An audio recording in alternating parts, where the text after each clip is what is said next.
مەمرە و مەژی دۆخی ژیانی خانەنشینانی هەرێمی کوردستانە.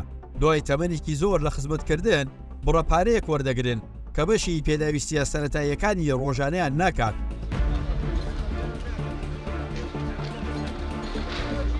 بەپێی ئەو یاسایی لە هەرێمی کوردستان بەرکارە کەمترین موچەی خانەنشینی 220,000 دینارە، لە کاتێکدا لە عێراق کەمترین موچە 400,000 دینارە.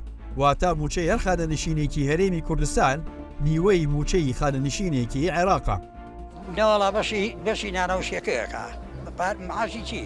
300 دینار معاشە؟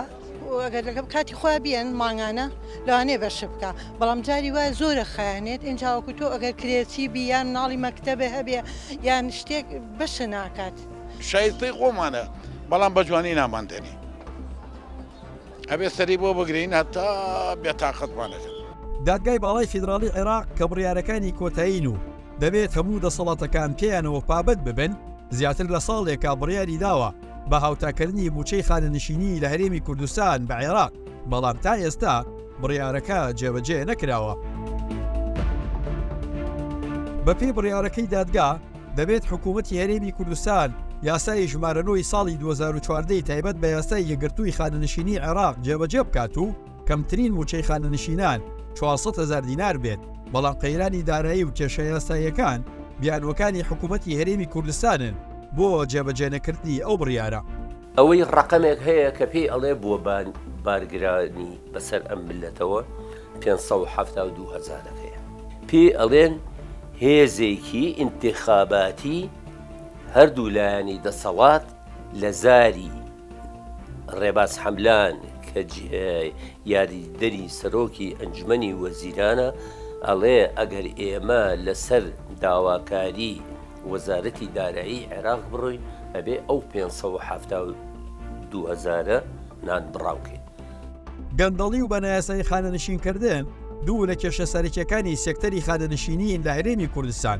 بەپێی داتاکانی وەزارەتی دارایی و راپۆرتی سێمی چاکسازی هەرێمی کوردستان کە ساڵی 2022 بڵاو کراوەتەوە، تا ئێستا ناوی 16,778 کەس لە لیستی موچەی خانەنشینی دەرکراون کە بەنایاسایی موچەیان وەرگرتووە. هەرەوەندەش نا، بەڵکو ناوی 449 کەس لە لیستەکە دەرهێنراون کە وەک ڕێزێنان بە پلەی باڵا خانەنشین کراون.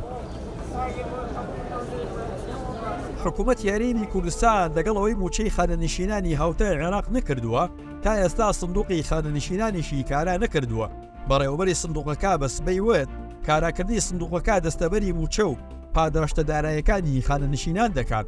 245,104 کەس لە هەرێمی کوردستان موچەی خانەنشینی وەردەگرن.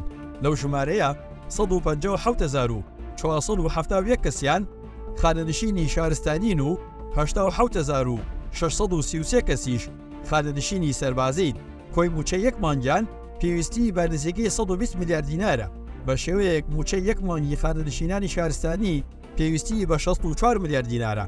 هەروەها موچەی مانگێکی خانەنشینانی سەربازی پێویستی بە 56 میلیارد دینارە. ئەگەرچی ژماری خانەنشینانی شارستانی نزیکەی دوو هێندەی ژمارەی خانەنشینانی سەربازیە، بەڵام جیاوازی پارەی یەک مانگیان تەنها نزیکەی 8 میلیارد دینارە.